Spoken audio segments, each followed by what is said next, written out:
Procrastination is not your laziness, it's your subconscious resistance. You are not lazy, you are not irresponsible, and you are not weak. But why can't you just do it? Why do you keep postponing important things even when you know you need to get them done? What if procrastination is not a problem? What if it's actually guiding you?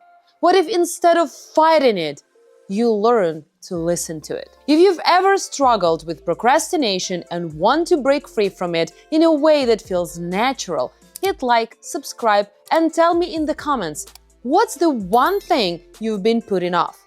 Let's see if we can unlock what's really stopping you. Hi, my name is Lana Bugela. I am the creator of Method of 3 Eyes. I'm an expert in subconscious work and life transformation. I help people integrate their traumas, unlock their inner power, and create a life that resonates with their true authenticity.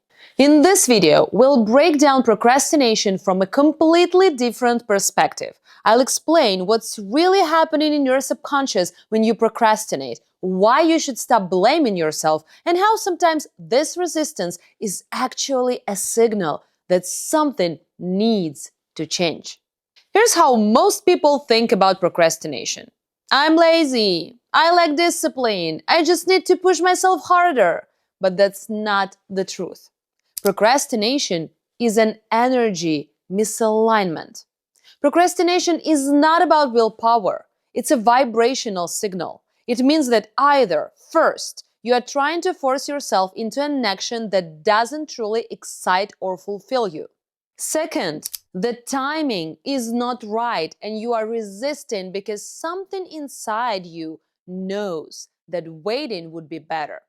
And three, you are approaching the task in a way that doesn't match your natural flow, and a different method would feel much easier. In simple terms, procrastination is telling you something here is off. Pay attention. The biggest mistake all of us make: fighting against it instead of decoding it. So let me share 2 personal stories that completely changed my view on procrastination. So my first story is from my young adult era. I constantly procrastinated when it came to studying in my university. I didn't want to prepare for exams. I wasted so much time doing everything except studying. I thought I was just lazy. But when I looked deeper years after, I realized I never actually wanted that profession. I didn't choose it because it was my calling. I chose it to prove something. To prove that I could succeed, that I could graduate without financial support of my parents, that I could get a degree on a scholarship.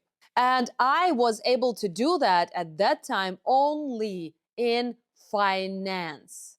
And I don't resonate with finance at all. But at that timing, I didn't have any other options. And I thought, okay, I'll go in this direction because I can gain scholarship there and I will prove everybody that I'm capable of that. So, was this making me happy? No. And I know so many people, my clients, who after years of studying just handed their diplomas to their parents because they never truly wanted that path. They never resonated with that career. They spent years of their life on something that wasn't theirs. So maybe you resonate with that. Maybe you feel like you're doing something right now that is not your path, but you have some belief that you should do it because you need to prove something, or maybe you should do it because you don't see any other option. And here is the secret. You don't see any other option because vibrationally, you believe that there is no other option. So if you change that belief, everything will start unfolding in an absolutely different way. But for now, just drop me the comment below if you really feel like what you are doing right now, it's not your calling. Because the first step is to recognize that. In my young adult era, I wasn't able to do that. I didn't know because I didn't have that access to information that we have right now. So I was struggling on my own, thinking that I'm a lazy butt and this is my problem, but actually it wasn't. So was my procrastination the problem? Or was it my misalignment with that career path? I think the answer is obvious. So, story number 2 from my recent era of teaching. I was procrastinating my own school.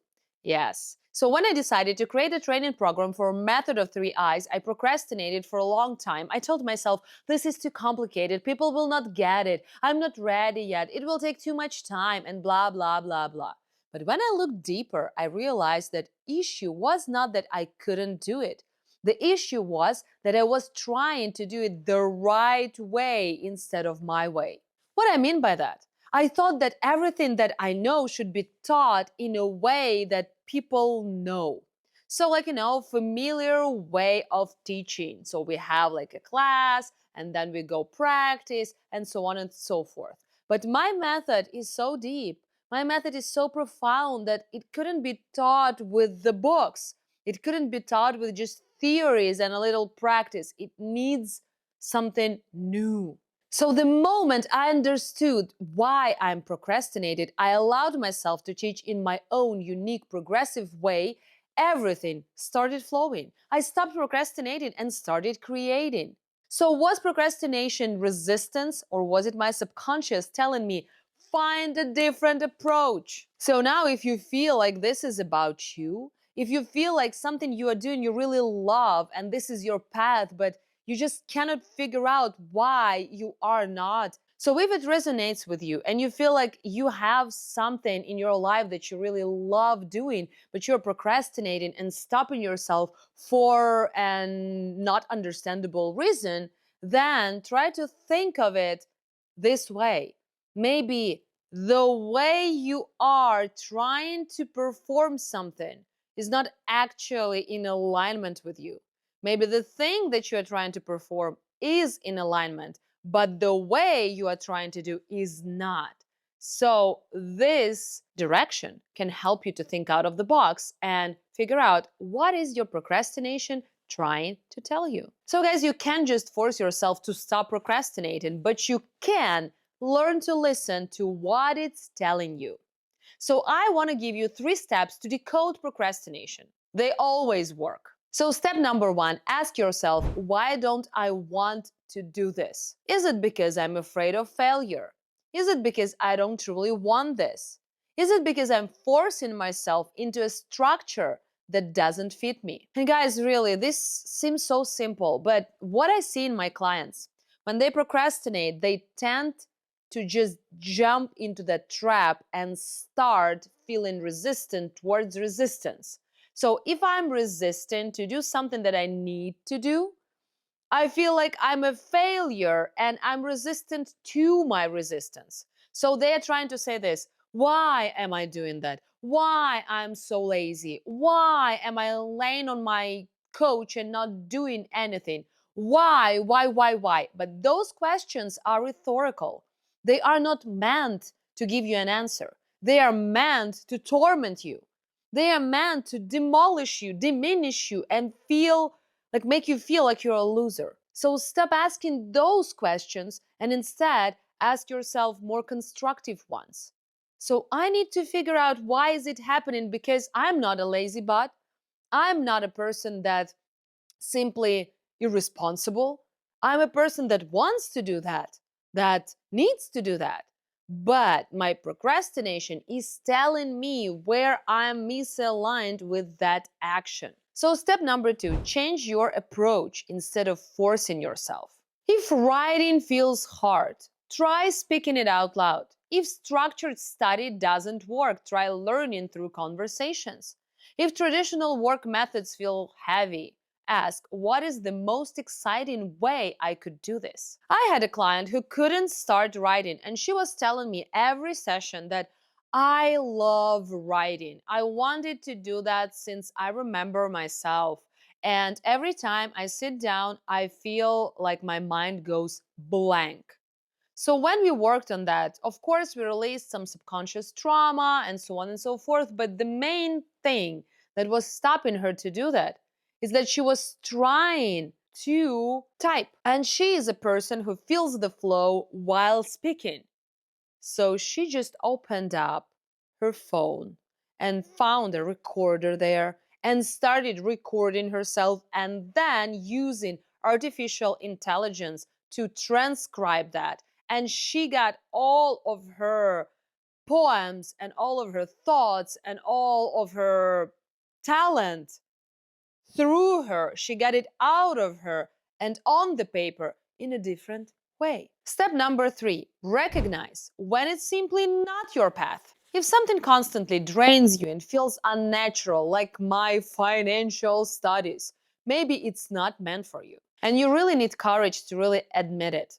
Yes, your life will change from that point, and it will never go back to normal again because your normal will change and you will have something different, and that different will become your new normal. So don't try to, stay in the box that you've created for yourself. Try to step out, try to understand that change is good. Because when you align with your true excitement, action becomes effortless. So, guys, I want to tell you that the choice is yours. You can keep forcing yourself or you can start listening to yourself. Procrastination is not always the enemy. Sometimes it's a compass pointing you toward what needs to change. So if you've ever felt stuck in procrastination, let's break through it together. Drop a comment and tell me what's the one thing you've been putting off. I'll reply with a question that might help you unlock it. Thank you for your action and watching that video because it's already an action towards your desired life. And I'll see you in the next video.